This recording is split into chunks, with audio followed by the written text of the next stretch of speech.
everybody, and welcome back to your favorite movie review podcast. That's right, Is It Kino? I'm your host, Simian Jimmy, joined as always by Mr. Kino Corner himself. Oh no, I'm Eggy. Kino Corner, can you introduce yourself? Oh, of course. Sorry, my bad. I was having some technical difficulties there for a second.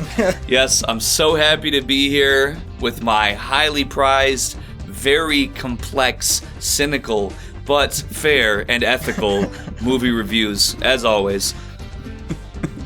Now, Kino Corner, is it true that last night you were getting broken by a big black buck? Well, I mean, listen, it's 2021, people. My lifestyle, right. It's not really up for debate anymore. It's the law. You have to respect it. I'm so embarrassed I even had to ask. You're right. I'm such a transphobe. Or something. Some kind of phobe. You're a buck-breaking phobe. A Nashid. Today, we are here to discuss what very well may be the film event of the year. I mean, that's what I've heard. That's what the trailers have told me. This is the can't-miss movie of the millennium. And for some of the characters, it very well may be of the millennium. Oh, yeah, that's true. This is Marvel's The Eternals, directed by Kino Corner's favorite Academy Award-winning director, Chloe Zhao. And real Kino Corner, not Eggy Kino Corner, I'm dying to know, what were your thoughts on this amazing film? Oh my gosh. Well, I have a lot of thoughts on this film. For one, you can tell that it's by the same woman who made Nomadland, because it has similar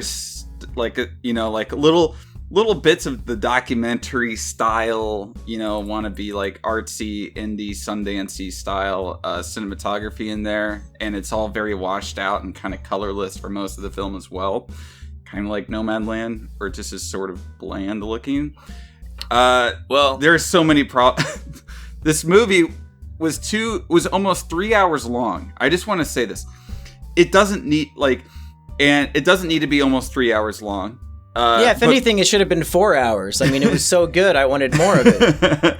But the other... I just wanted to say one thing. I'm going to make one point right quick about the color, if you want to say washed out. I kind of felt almost, just considering the scope of the film, like the settings, going from basically the beginning of history up until the modern day. There was something about that to me that sort of relayed this sort of historical feeling about it in a way. Like it kind of it just made sense a little bit to me. Like it was okay. I kind of messed with it, but continue. So how I basically described it to some of my friends the other day was, it's kind of like going into an Avengers movie with none of the like origin stories or whatever before that, because you have 10 characters, and now 11 if you're including Kit Harington's character, who Which can I mention real quick? Kit Harington, who played Jon Snow, spends the whole movie saying, "I want to fuck you, Cersei." Yeah. And that kind of blew my mind. I was not expecting Jon Snow to turn coat that much. That's fucking crazy. Well, each character in this, I'll say this point and then I'll get to this. So you have like 10 characters, 11 characters, I mean even more, that you really don't know anything about. And then like the whole second half of the film is basically these like kind of shitty, boring, big, action set pieces. So there's not really a whole lot of characterization in there. So you have like the first half of the movie that's used to kind of build up the characters. And it's like you're going to build up, 10 plus main superhero characters in an hour and 15 minutes. Like I don't really believe it. So what ends up happening is that all these characters are essentially like one trait. They're like below two-dimensional. It's kind of like, it's like Kit Harington. His only character trait is that he wants to fuck Cersei. And then Cersei's, character trait is that she wants to stop the egg from hatching, which in this... Well, Kino, I think considering the main character Cersei in this movie is an Asian woman, and this film was directed by your favorite director, Chloe Zhao. Yeah. I think Chloe Zhao might have exposed herself a little bit with her self-insert character. Nope. Opposite. The fact that the female Asian lead is in a love triangle with two hunky white men, I think says a lot. Says a lot about what Chloe Zhao might Yeah, be that's feeling true. down in her loins when she takes a look at Kino Corner. She watched my Nomadland review and was like, Yeah. I think to frame this discussion, I should throw everybody's cards onto the table because I've been discussing this film with both Kino and Eggy. And it seems we have three unique perspectives, and I think everybody in the audience will feel represented by our discussion. We have one person who despises and detests the film, one person who was pleasantly surprised by the film, and one person who is very much a mixed bag of... I'll just explain my point of view real quick. The complexities, go right ahead. It is very complex because when it comes to defining something as Kino, it's very much a personal, you need a personal rubric, I think. And for me, for something to be declared Kino, it needs to have two things. One, it needs to be a good movie, and two, it either needs to excel or stand out in its genre above everything else in its genre, or it needs to show me something I've never seen before. And the complicated thing about the Eternals is that it definitely stands out in its genre, and it most certainly shows me things I've never seen before. But I don't think it's a very good movie. So it's like borderline Kino, but not quite. yeah. So I'm taking the Eggy had a good time watching it. Well, when I say pleasantly surprised, so basically, I've never seen a Marvel film before. I've never watched one ever. Like I said, every time I think of last time I watched would be considered a Marvel film, I think I was like Spider-Man 2 like 20 years ago. With Doc Ock? Yeah. Saw that at the drive-in when I was a kid. That was some good stuff. That is a good movie. Yeah. He's going to be back in the new one, did you know? I don't think I did know that. Doc Ock, they're doing a universe crossover. Like, he didn't watch the Kino of the Year, Venom 2. I didn't watch that. I didn't even watch Infinity War. I didn't watch any of it because I was just of the opinion, or I should say that I gathered from other people's opinions that this was all some kind of schlock. It was just really, crap, and, it didn't have any redeeming value whatsoever. And the only people that liked it were those kind of balding guys with a lot of Funko Pops behind them who started crying when they saw Star Wars trailers and stuff like that. They went and saw Captain Marvel 65 times. Oh, yeah? yeah. But hey, that guy got a selfie out of it. Good for him. Anyway. That's like, what an $8,000 selfie at the end of the day? Yeah. Hey, you know what? Worth every penny. Yeah. You couldn't pay me to take a photo with Brie Larson. Yeah, me neither. I would do it because I have enough of a bad reputation that it would it would ruin her. Oh yeah, I told her all my deepest, darkest secrets, and she just grabbed me and said, "Oh my God, I agree with you so much on everything." And I was like, "Thank you." Changed my perspective on white men.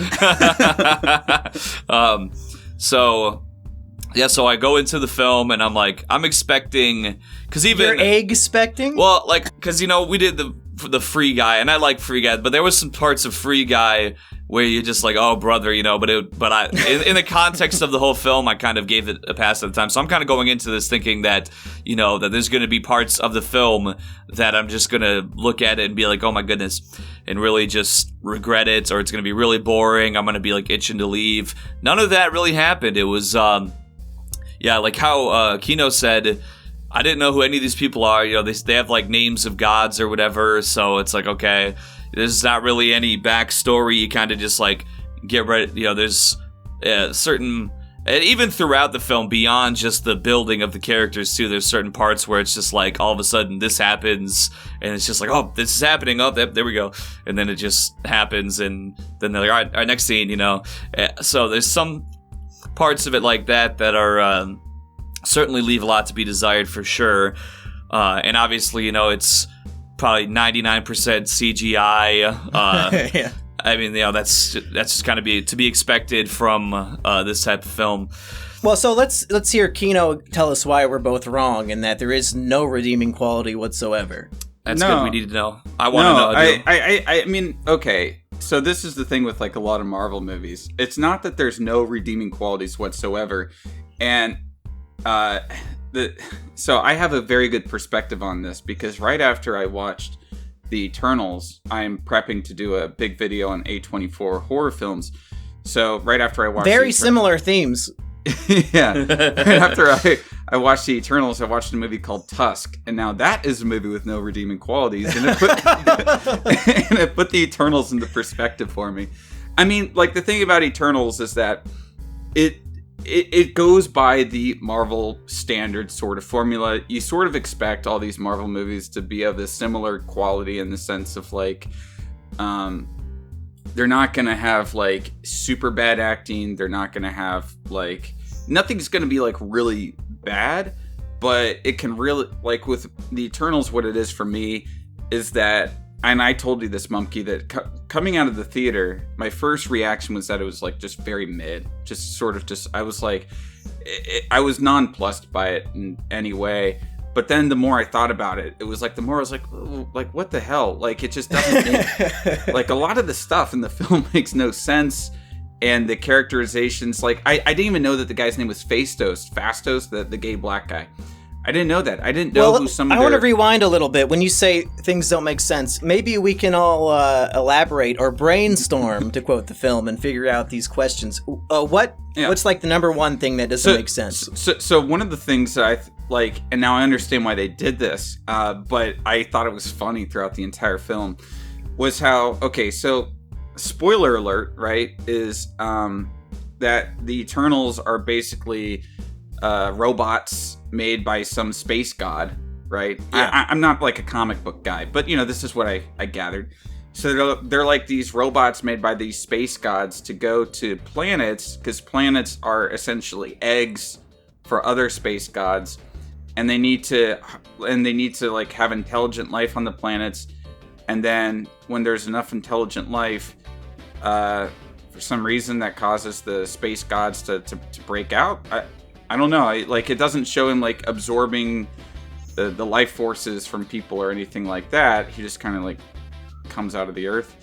Yeah. So when any given planet hits this arbitrary number of intelligent living beings, the entire planet is, like, destroyed, and it just turns into a space god. So that's, I guess, the plot of the film is that the Eternals have to realize they are actually the villains, and they have to go against their programming. But so what's the question you had? So the one question, and this is and this was a reason. Like, I understand the reasoning. The reasoning being, we want to have all sorts of representation. But why would you make an Eternal that's disabled? Like, that's a pretty good point. Well, are we? Well, because obviously, so we know they can die. Are we sure that maybe she didn't, like, they were out there in, like, 10,000 BC? She was deaf from the beginning. Yeah, I like that the movie implies maybe she, like, fell down inside the spaceship and got, like, a concussion, like, when they were on their way down. I mean, I don't know. I mean, I would have to imagine, that would be kind of silly for them to just make that. Wait. You guys are saying it's silly that American Sign Language was invented 7,000 years ago? Yeah. Here's actually cool. So that character who has, well, no, she's mute, right? Because she's not deaf, so she's mute.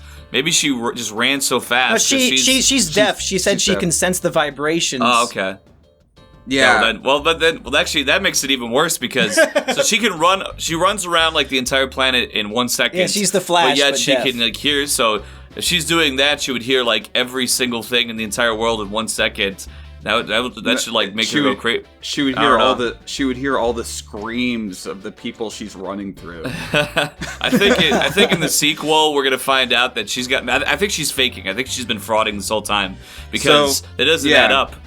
And so there's an inconsistency here. So another thing is that they've been doing this for millions of years. They've been on Earth for 7,000. So considering they've been doing this for millions of years, how many other planets did they destroy? And they're just now realizing that maybe they're the bad guys. Well, because their memories get wiped every time. Their memories get wiped every time. No, I know, but the humans are just. We're just special. We're just very special people. That's essentially what it comes down to. Considering the Marvel Cinematic Universe, we've seen what types of species live on other planets, and you know what? Maybe you don't fall in love with those species. Considering that the Eternals are made to be humanoid, it does make sense that when they go to the human planet, they might fall in love with the people. Yeah. I think I know the real answer here, actually. So I think what happened is because, Earth, that's where Jesus Christ was, and Christ is the true Son of God. So probably they had seen that they were probably there when Jesus rose from the dead. So they probably were like back there, like, whoa, like, wait a minute, this dude that we're doing this work for, I don't think he's the real deal. We see the real Son of God here. They convert to Christianity. I think so. I think the Eternals probably converted to Christianity.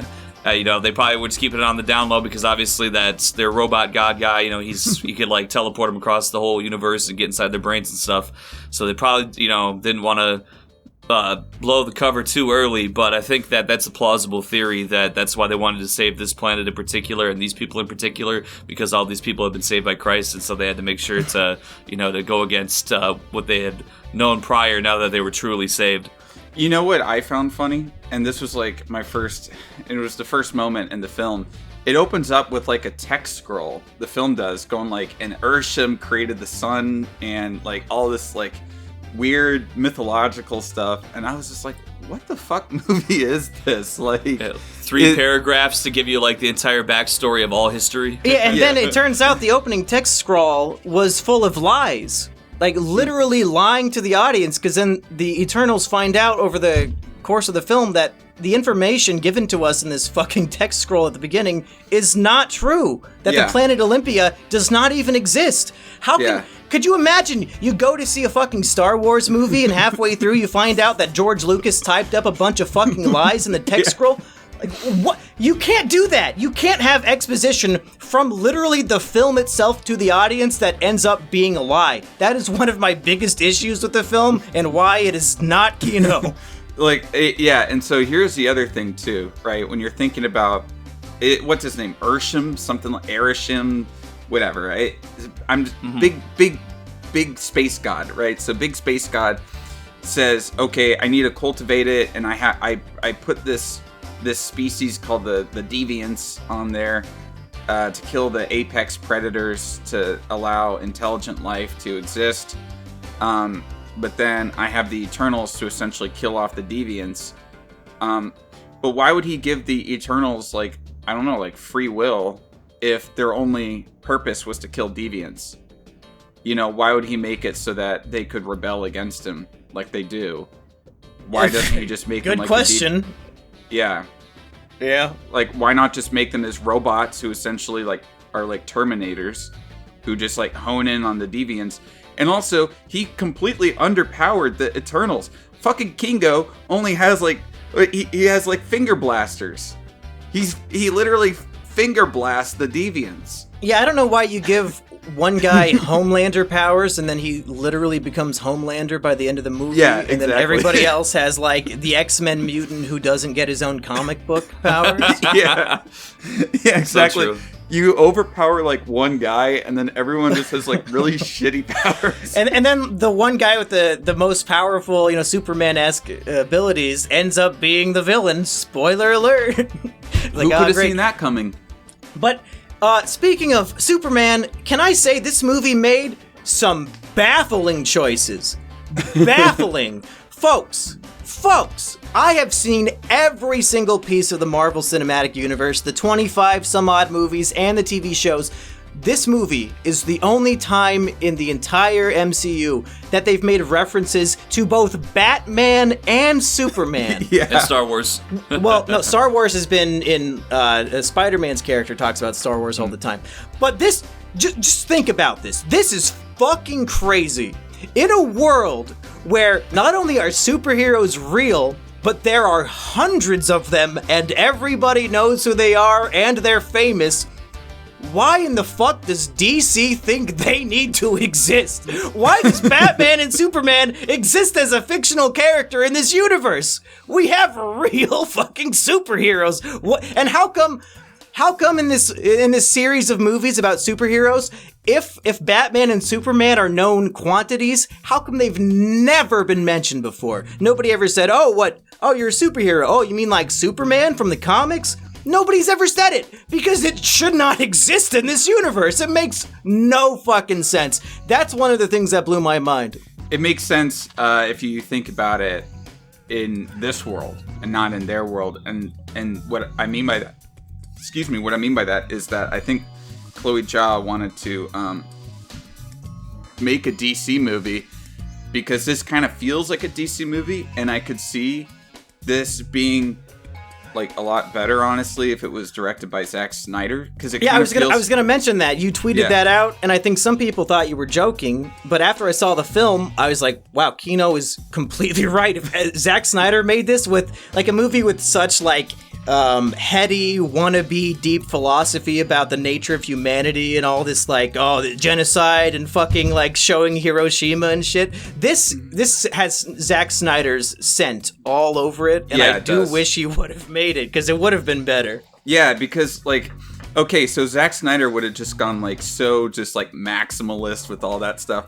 Yeah, we have to talk about some of the stuff, but I want to say something from Nomadland that makes its way into this film as well is this really sort of like LA like rich bitch like philosophy platitudes.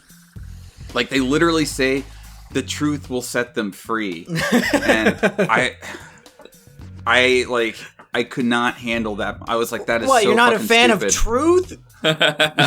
No, like they're little like philosophical platitudes that were like scattered throughout the film to try to make it sound deep, but it's just they're just platitudes. They're just meaningless. And I'm like, what are you talking about?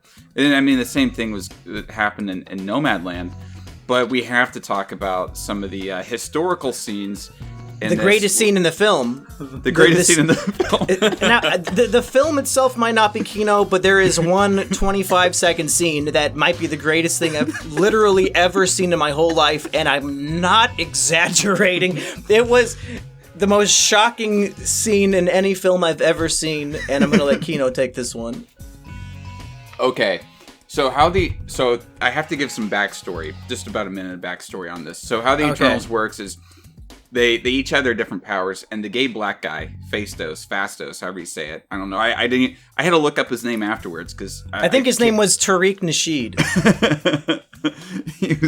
It's so funny that they make him a gay guy and a black guy. I think Tariq Nasheed would really like this movie. Well, Andy hates Japanese people. Yeah. But anyway, so they how weren't worth saving. So basically, in the lore of the film, all of our technology is from this guy, this gay black guy, is creating all of human technology. He created the plow, he creates the engine and stuff like that.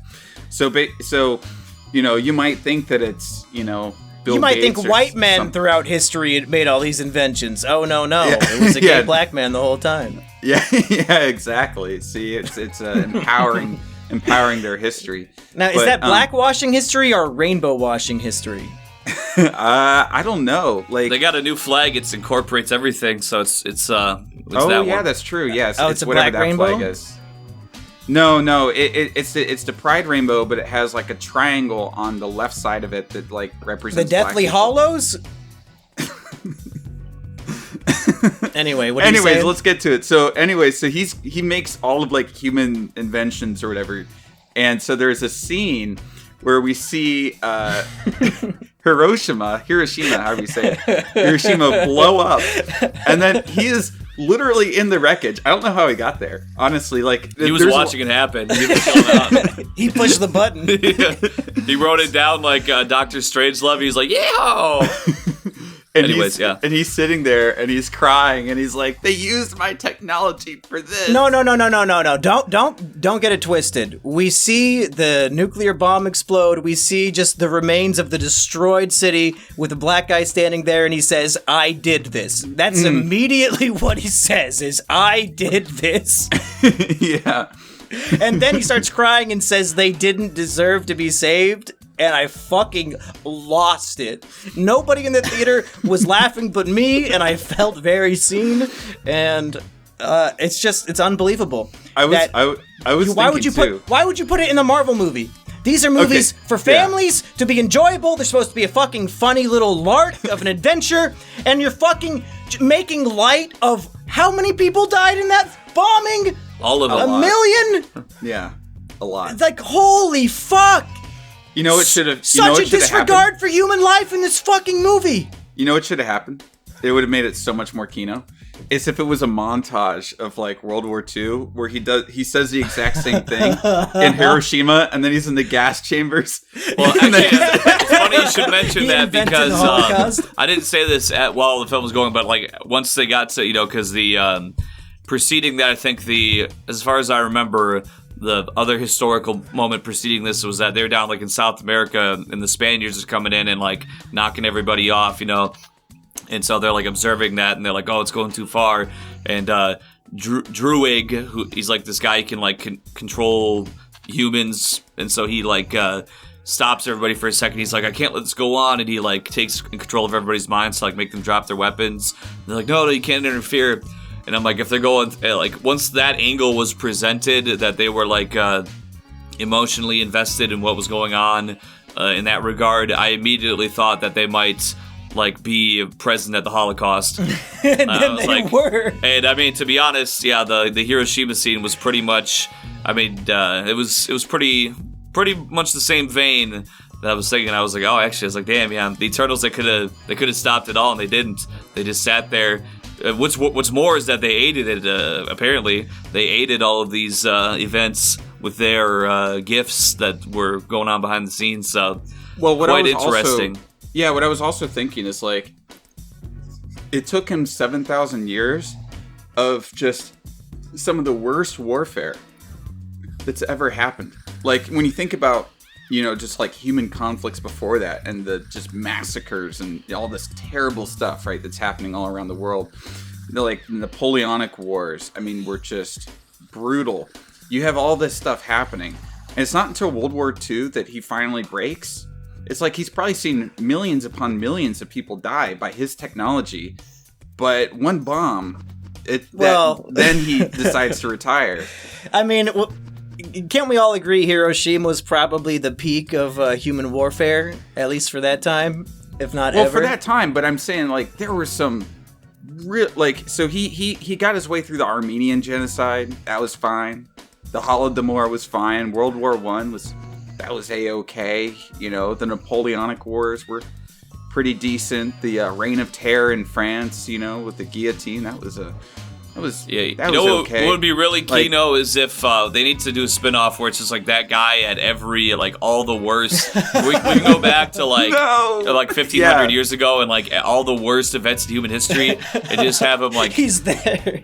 It's kind of like like have him just be like present, and that would be some kino right there. You could you're looking through old historical paintings, and there's like a fat gay black guy in the background of each one. He's like, I just wanted to be with my family, but they made me do it. It's part of my design. I couldn't help it. They shouldn't have named him Fastos. They should have named him Yakub. Should have named him Fastos. They should have had a scene where he invented white people. That's his worst invention yet. I'm ready to write the sequel. I'm gonna hit up Marvel. I'm gonna be like, listen, check this out. I'm gonna get paid off this new script. Well, really, the two things I wanted to really talk about were the DC mentions and the Hiroshima scene. So I'm pretty much spent on my talking points. What else do you guys want to mention from this movie? Well, I want to mention that, we were talking about and by the way, for some reason the road next to me is very busy, so you might be hearing like cars passing by, motorcycles passing by while I'm talking, so that's the reason. But anyways, I wanted to point out a few things that they were really sort of marketing this movie towards, and one of the things, and it was a big marketing push, was that this had the first sex scene in a Marvel movie, and that not was true. Not true. Have they Really? not seen Iron Man 1? He literally has sex with a reporter in the first fucking movie. Yeah. I forgot about that. They're really saying it's the first sex scene? Yeah, they are. Have they not seen the first movie? I guess not. It's What just the been a while. fuck? It's just been a while, Monkey. Sometimes I guess so. you just forget 2008 was a long time ago. I think it was the first female-directed sex scene, probably, though. So listen, fair. it's 2021. So it's the first sex scene because You telling me Jon Favreau's not a beautiful young lady? You tell me Chloe Zhao's not a beautiful young lady? I will tell you that.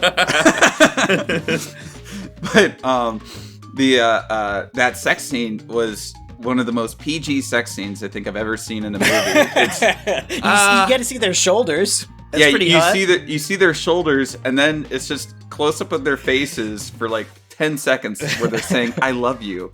Yep. I'm like, okay, like I've honestly seen worse on like mainstream like TV PG rated shows, you know. Yeah, I mean PG in the 70s. I mean, it was a little uncomfortable. I mean, it was a little bit you know, it was like they could have had like a silhouette in like a tent or something like that, maybe of like some like, you know, some shapes moving around. Her.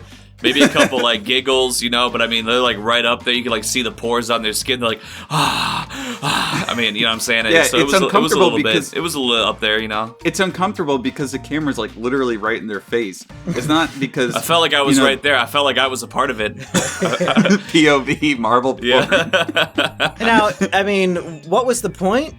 Why do we need to see these Eternals having sex? I don't even understand the eternal sex because they can't like they're not going to procreate. Yeah. Like what did the space god give the Eternals cum? Like is he coming inside of her? Like what is the point of this? 7,000 years of raw dog. Yes, right. If we need to prove that they're in love, why not just have them kiss? Do we really need to have this in a children's film? They could have something like, you know, the Asari in Mass Effect, where it's some sort of like mind melding thing. I don't understand why they would even be sexual beings in the first place, considering they're essentially robots. So why do you have this one? Their guy whole black, purpose is to kill like magical. Like, right. They want to kill magic space alien creatures. Like why are they horny? Yeah, exactly. Why did he program them to fuck? So you have a gay guy, and it's like they shouldn't even be sexual. Like they should just be like these asexual beings. As I said, like you don't. When you think of like the Terminator, he's not like looking like going like, yeah, I need to you know, empty my balls before I go kill this other. Well, to be dude, fair, like, there is that scene in Avengers: Age of Ultron where the robot Ultron has sex with Black Widow. So I guess it does make sense that a robot would want to fuck. Well, did you guys not see that scene when Ultron double penetrates with both of his robot dicks right inside of Black Widow? I don't think you were watching the right movie. Yeah, no, I think that was the spin-off it was a X torrent videos. film. Yeah, that was videos. Was that in the director's cut? The Joss Whedon director's cut. Is that why he got fired? Yeah, because supposedly the you know, he was the body double for that scene. For Ultron? For Black Widow? Yeah, no, for so Black now, Widow. we're going to have Ultron fall and trip on you, and his face will land right in your tits. How does that sound, Black Widow? Can we not do this scene again, Joss? We've already done 5 scenes like that in the movie. Nah, we can do it again. Yeah, it's just Joss Whedon in like this green screen suit. He goes, "No, they're just gonna CGI Ultron onto me." Keeps throwing his face in her tits. Joss Whedon in the motion capture dog suit from Call of the Wild 2. Well, but yeah, so I don't understand the whole like them having this sexuality. It just didn't. I can understand them having like sort of companionship or feelings towards one another, but I was just like that. Maybe I'm just thinking too much into it, but yeah, I mean, it is a children's film. Like Marvel movies are kids' films at the end of the day, and yeah. So they were talking about how it's there was the first sex scene in Marvel, and then the other big sort of marketing push was all the representation. Yet. So they were representing all these different ethnicities, and my guess is the Eternals are supposed to sort of represent all the different people in the world, yet they have a black guy in there, but they don't have like an African dude, and they don't have a, let me see, they have a Hispanic lady. She's the first to die, too, so she's like hardly in the film. Oh yeah, it's the big Selma titty Hayek. lady from she's from Modern Family, right? The big titty Latina mommy. Yeah, I think so. Yeah, so they have Selma Hayek. Yeah, I'm glad she died. Yeah, so that, you know, and then they have a Scottish guy. They have an Irish guy. They have a Finland guy. That guy was from Finland, right? The one that he looked like. I thought he was Asian at first, but I think he's white. That's how Finnish people are, right? Wait, Oh, Druig? Yeah. Yeah. No, he's Irish. But Okay. They have a ginger loli. Yeah, exactly. They have a ginger lolly. Again, you know, and that's a big like story is that she was made to look like a kid, and she's like, why is it that I look like a kid for my entire time? Yeah, it's like it's been 7,000 years and I want to fuck and I can't because everybody thinks I'm 12. Yeah, exactly. And so that's another thing. It's like, oh, come on, why? It just seems like, I don't know. The premise itself is kind of dumb. You know, I will say the funniest part of the movie was at the end, the ginger loli gets transformed into a human so she can live a normal life. And Eggy says to me, have fun hitting the wall. And I said, yeah, in a year. But the funny thing about this representation, right, is that the fucking Indian guy, they open up with him in a Bollywood dance scene. That's right. You got a problem with that? Honestly, you know what? Okay, I want to say one thing while you made me think about this right here.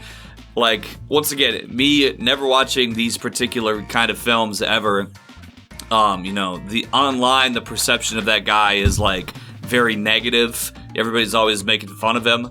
But actually, I feel like some of his work in this movie was some of the most enjoyable to me, like him and his sidekick. Yeah, him and his his Indian Harvey Weinstein was my favorite character in the movie, unironically. Yeah, like everything.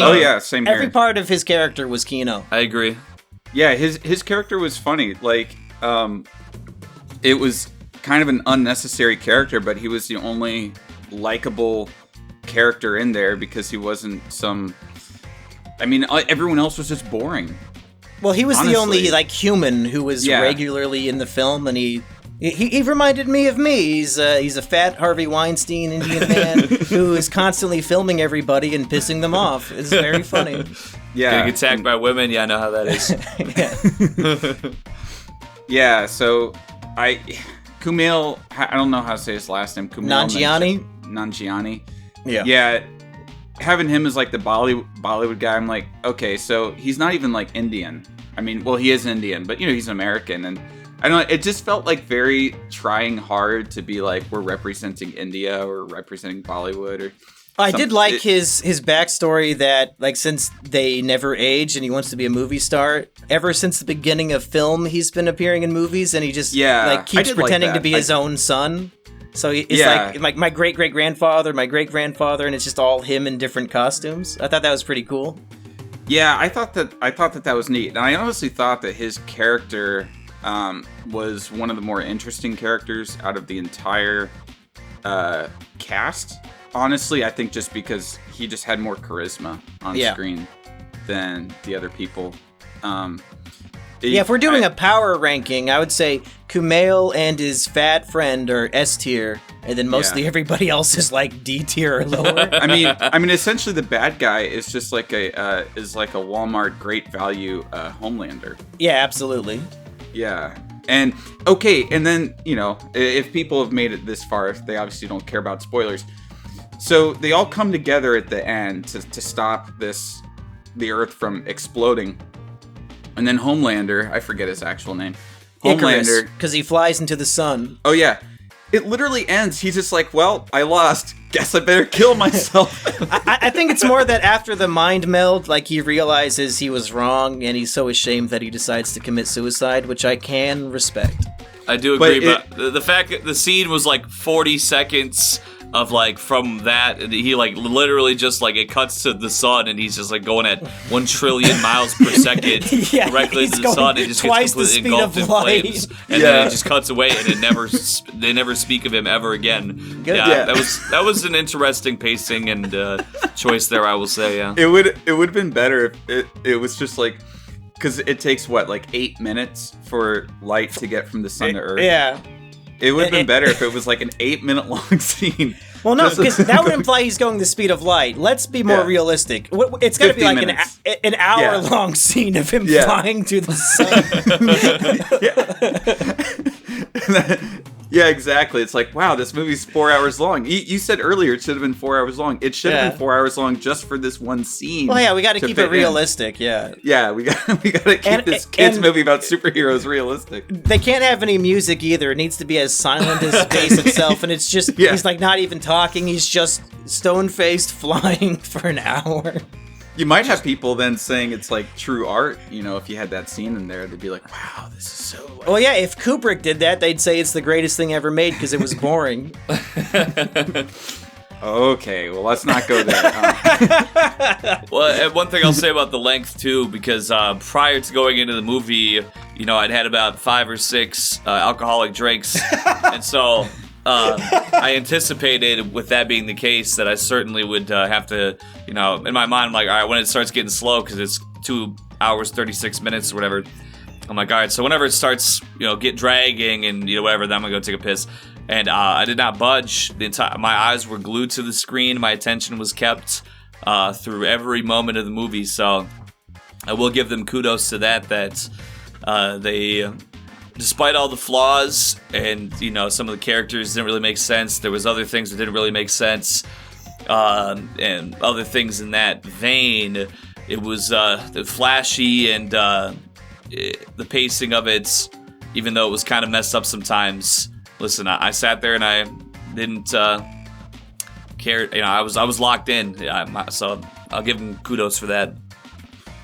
Yeah, I mean, the thing about, Marvel movies is that you pretty much always know what you're gonna get with these films, even if I'm not really a fan of what you get.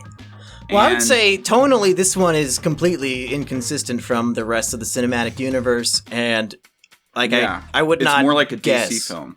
Yeah, and if I'm a casual fan who does not know which movies are Marvel and which ones are DC, and I saw this and they're talking about Batman and Superman, I'm gonna think this is a DC movie, legitimately, because I'm a stupid American. Yeah, and, I thought it felt more like a DC film, but they do have those Marvel quips in there that they have to have, the sort of bad jokes. That I was not... I don't think I laughed at a single one, but... I actually thought this movie was very funny. I was actually cracked up a few times. I thought they had some good zingers in there. Well, a lot of the audience that I was with was laughing, however, I was stone cold sober. Hey, can you remember one of the jokes I laughed at? Because my mind is drawing a blank. Well, I remember the kid getting, well, actually, really just punching women in general. Oh, yeah. They punched a lot of... Every time they were punching women, I had a good... During the climax, not to make myself sound like some kind of lunatic or something, but, the little girl, she's like, now... And the dude just comes up and just decks her and knocks her out. Slams her on the head with a rock. You got Athena, the one... she gets... Angelina Jolie. Yeah, she got a good... she got, slammed, right through a wall. There was just some scenes like that. I said, can you name a joke I laughed at? And he names all the times women got hit. Well, I'm just saying that, that was sort of I don't know. I guess I wasn't anticipating that to... I don't know what exactly I was anticipating. I went into this pretty blind, but, they didn't pull any punches in that. There wasn't the punch is going and all of a sudden, she, stops it and then, flexes her arm and the vascularity turns into the female sex symbol and she's like, not today, chud. No, they just straight up get decked and knocked out like anybody else. So, equality, that's right. Yeah, but that anyway, is true. Captain Marvel, I don't think gets hit once in her entire movie, so this was refreshing. Or when they're in Phastos' house and he's starts shooting at the wall and he's see, he's protected, then he punches the table and breaks it in half. And he's like, oh, never mind. Yeah, that was pretty good. Phastos is just raising that kid so he can watch him die. Phastos has lived through all of American slavery and did nothing, and he probably invented the cotton gin, thus dooming more slaves to eternal damnation. So I don't know if I really trust this character with a child. Well, I thought at first that the other guy in the house was his other son, that they're gonna show his wife, and then all of a sudden, they're chilling or whatever. And then it's oh, he's saying goodbye to his son, and then all of a sudden they're kissing, and I'm like, well, that still might be his son, I'm not sure, to be honest. But then Look, I worry about the age gap. Look, he's 25 and 7,000. Yeah, exactly. I think it's predatory. I mean, unironically, yes, but we really can't think about that kind of thing. Otherwise, Twilight doesn't work, which it already doesn't work. But anything with like an eternally living being. Twilight. What do you mean Twilight doesn't work? It ends with the Wolfman Jacob telling Bella that he's in love with her baby. No, he imprinted on her baby, and then what does that mean? I never watched those movies. So the werewolves in Twilight, when they find their soulmate, they imprint on them, which is just like they get a feeling of love for them. That's kind of weird then, yeah. Yeah, as soon he's like in love with Bella, then Bella and Edward have their child, and he sees the baby, and immediately he wants to fuck it. Whoa. And the weird thing is, they act like it's normal. Well, she's like a vampire baby, but she rapidly ages up to being a teenager and then is eternally a teenager. So it's like she's now has a teenage body, but she's 5 years old, and now she's going to be like that forever. And also, this predator Jacob is trying to stick his doggy dick inside of her. This movie has some strange implications at the end. Yeah, that was one of the weirdest endings to any movie series, especially mainstream ones that I think I've ever seen. Why do all these female-directed movies have all these weird themes? You know, true. Clint Eastwood would never have dogs. They've been through that kind of behavior. They've been through some stuff to get to where they were making movies, so you know, stuff that men haven't been through. That's why she cast a Harvey Weinstein except look for Fastos, he went through it. But anyway, yeah. Well, I can't think of anything else. I'm glad that we remembered to mention the Harvey Weinstein Indian man, because he was genuinely based the whole time. And you would expect a character like that to worry more about being a movie producer, but at the beginning he's like, no, fuck this movie, let's go save the world, you know? Yeah. I thought that was a pretty cool subversion of what I was expecting from the very overweight movie producer. Yeah. One last thing that I did want to bring up. There are a lot of shots of like the Eternals like standing in a line where it's supposed to like make you feel like it's epic. It's like they fight and then they all like squat up like in a line. They're like, yeah, we're the Eternals. There's so many of those shots. Every time it happened, I'm like wasn't this like, it shows it in Babylon. It shows it at the beginning. It shows it in so many of the different things, different time periods. And I always think like, this just looks silly. Like, well, do this kind of shot once. When you mention it like that, I mean, that's a part of it too, is that in the movie, at like in the 1500s or whatever, they all split up. So maybe if there's a lot of it in the historical shots, which I suppose that would be because they don't really link up until later on in the movie. Maybe that's like part of because otherwise, if they weren't linked up in the historical throwback shots, then you wouldn't really see some of these people really very much at all. I think up to a certain point in the film. So I think I could kind of let it slide, taking that into consideration, but it still wasn't an optimal way to go about it. Yeah, for sure, it's very unnatural for all these characters to be naturally posing in a line as if they're standing in front of a camera. Right. Yeah. You know, okay, so one of this is my last thought on the film, is that I would like to see fan fiction of the Eternals now about different areas in history. And one thing I'm really interested in is 70 AD, the Roman sacking of Jerusalem, and seeing how the Eternals played into that when the Second Temple was destroyed by the Romans. Maybe they can make it like there were deviants inside. Sounds like you should write the prequel. I also, I come to think of it too, that I thought that was interesting how there's there's like religious parallels, like, oh, this guy created everything like God, and they have names of, ancient religious type figures. Gilgamesh? Yeah.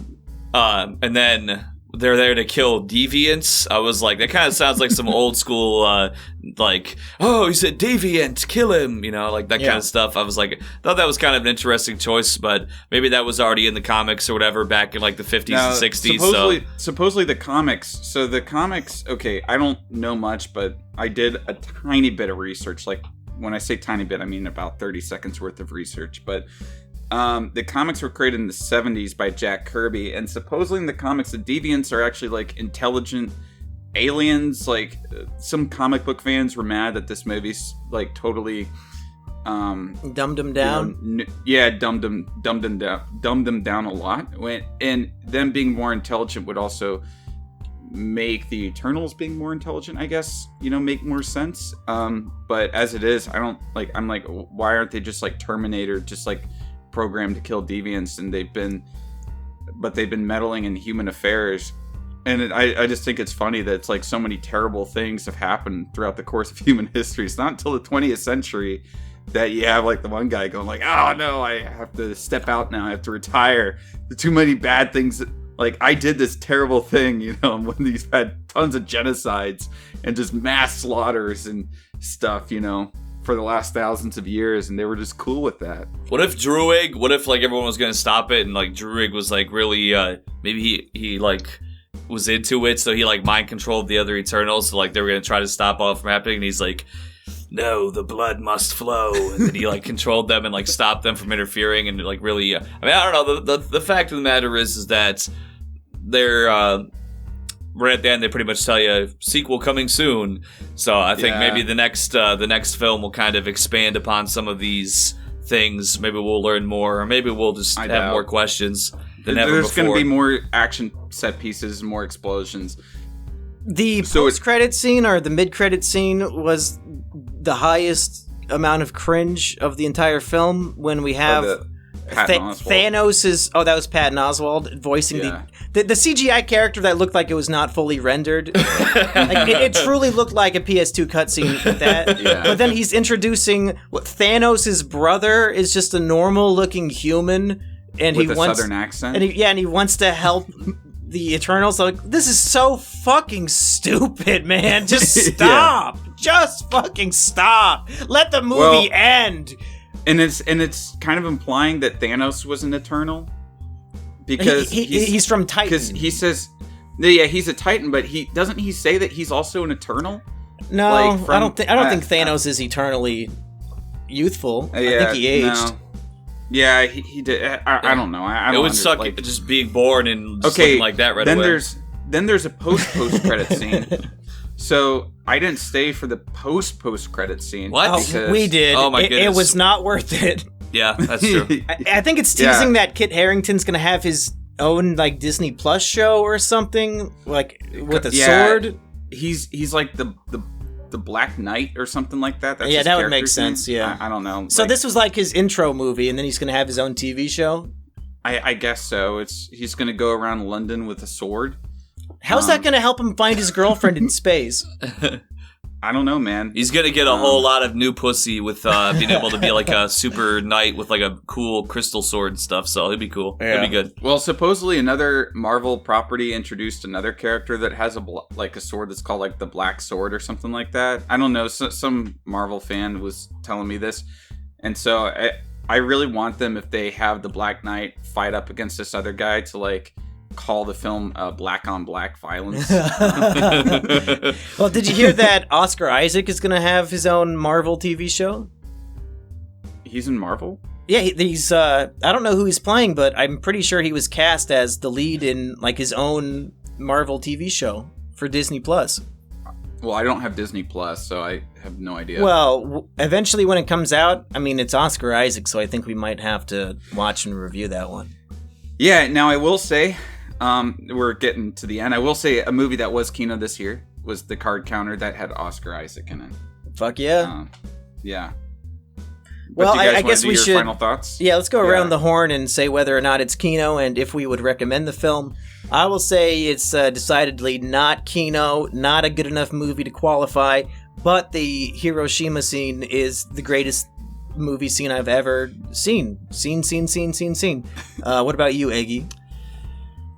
Well, I'll probably have to say that all things considered, I'm going to have to say that it just falls short of Kino for me, because I can't in all good faith say that it's Kino, so I'm going to have to give it a thumbs down. But with that being said, I still found it to be, you could put it on, have a couple drinks, you could enjoy, it's enjoyable enough. It's not like it's a pungent, rancid, unviewable heap of garbage. It's that it's that gas station sandwich at 3 a.m. when you're stumbling home drunk and you're just like, oh, you're taking a bite of it and it just really hits the spot. This movie has a time and a place. If you have nothing better to do and you kind of just need some mindless stuff to kind of just chew on for a bit, it'll keep you, but I give it a below average on the kino meter personally. And I've got to say, decidedly not kino. Just wait for that Hiroshima scene to come to YouTube. Yes, you can, yes. You can just watch the Hiroshima scene. But personally, I'm waiting for the Snyder Cut to come out on HBO Max. That'd be so good. Maybe that will be kino. Just gotta wait for the Snyder Cut. And the thing is, we gotta petition Disney for a Snyder Cut. I think my most controversial opinion in film history is that I think Batman vs. Superman is a top tier superhero movie. So I would so be down to see Snyder do the same movie just in his own way. I think it would fix every issue. He honestly, it would make it probably a pretty good film. Yeah. I mean, yeah, like Watchmen, that might have been too sophisticated for Zack Snyder, but this is right on his brain level, I do believe. So I think it would have been a good match. Make it like 300, Yeah. or something like that. Yeah, exactly. Well, Kino, do you have anything to plug? You have any big projects coming out? Yeah, I just came out with a video on Lars von Trier's movie Antichrist. And that's up on my channel already. It's a part of a series I do called Shocking Cinema. I'm going to be covering a lot of really edgy movies on that. We have to do our Serbian film. That's right. Soon. That's right. Yeah, so we're all three of us are making a collaboration on a Serbian film. And I'm also making a video in which I rank every A24 horror movie. So look out for that. That'll be out probably in 2 weeks. What about you, Eggy? What do you have going on? Nothing. I don't know. I've on the YouTube front, I'm kind of bubbling under the surface right now, but I guess, Go check out Eggy's streams. I'll post a link. Go subscribe to his new channel. Big Yolk. Yes, sir. Yeah. We keep it pushing like crazy lokes, you know what I'm saying, with them things, But, I just do me. I float out there. I'm kind of like Icarus floating out in space. I'm out there, and sometimes I fly too close to the sun, and then I have to go back and get reborn in the chamber and come back for another 7,000 years. Kino, real quick, did you end up seeing Black Widow? No. Okay, so of the two Marvel movies you've seen this year, which one is better between Shang-Chi and Eternals? You know what? I would honestly say Shang-Chi. Oh, really? I easily. was gonna say Eternals is the best of the three. I was gonna say Shang-Chi just because I liked the one character, the British guy that's in Shang-Chi. That's forget what his name. He's played by the guy that played as Gandhi. Yeah. I'm blanking on his name right now. We said his name 100 times Kingsley. in that episode. Ben Kingsley. Yeah, Ben Kingsley. Ben Kingsley. Yeah, I really liked his character, and I thought that Shang-Chi, I thought Shang-Chi was just very kind of mid, but I thought that this Eternals was below mid. With Shang-Chi, what it was for me is that it only focused on a couple characters, so at least, you could sort of root for some of them, and that's like a big thing that I really You weren't rooting for Kingo? Didn't you change your Twitter banner to Kingo? No, it's just it's the Kingo corner. Yeah.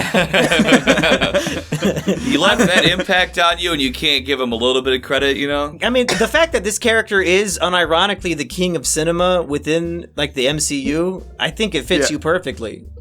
Yeah, I'm gonna keep that banner for a while. I put a little halo behind him, like what people thought it was. People legit thought it was a screenshot from the Green Knight. Oh, yeah. But no, every character in the Eternals is just so flat. Just the lolly, but that's gonna change soon.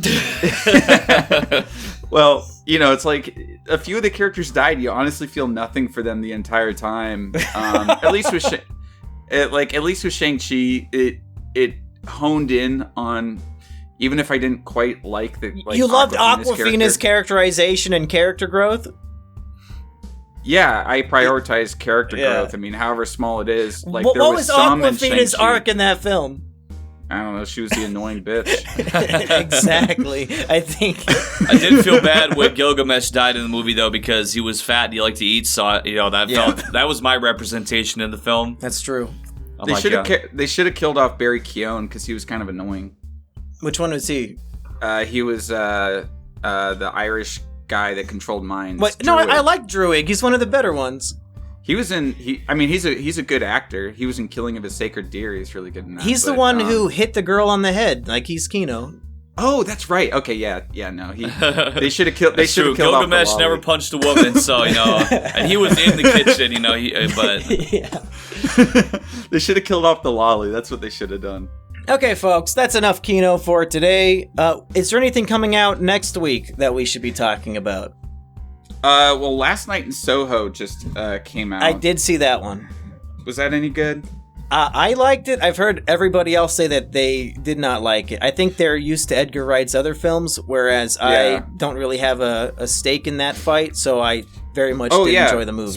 Speaking of that, I'm doing a quick video on Edgar Wright's very first film called A Fistful of Fingers. So if you want to know more about that, it's on YouTube. I'm looking up what's coming out November 11th. Belfast, Clifford and the Big Red Dog. I was telling Eggy that we should tell you we want a Kino Clifford and then make you go see it, and then we don't see it. But I don't know if that would be too cruel. That would be too cruel because I'm willing to go see it and do a very complex 3-hour deep dive discussion We afterwards. should. okay, so I legitimately do want to see Belfast. I thought you were going to say Clifford. Yeah, I legitimately. Which one's do wanna Belfast? see- What movie is that? It's about the Irish Republican Army, like the. Oh, is that the movie Troubles. it's in black and white? Yeah, Oh, yeah, I saw the trailer for that. it looks good. Yeah. So I mean, I don't know if I do our wanna audience see wants to hear about it, but maybe. yeah, they might want to hear about Clifford and the Big Red Dog. More, I mean, if no, I that's Rusty Cage's audience. I'm gonna be That completely they would want honest. to hear about. if we made a Clifford Kino, it would get more views than the Belfast Kino. I guarantee it. So I'm leaning towards Clifford. All right, I guess I'll go see Clifford. I'll be the I mean, pupped we corner don't and go have see to Clifford. see something. We can The just spiritual not do it. successor to the buck breaking episode. Yeah. The Clifford, Yeah. big red buck. Clifford, the big black buck. Anyway, that's enough Kino. See you guys next time. Adios. Yeah.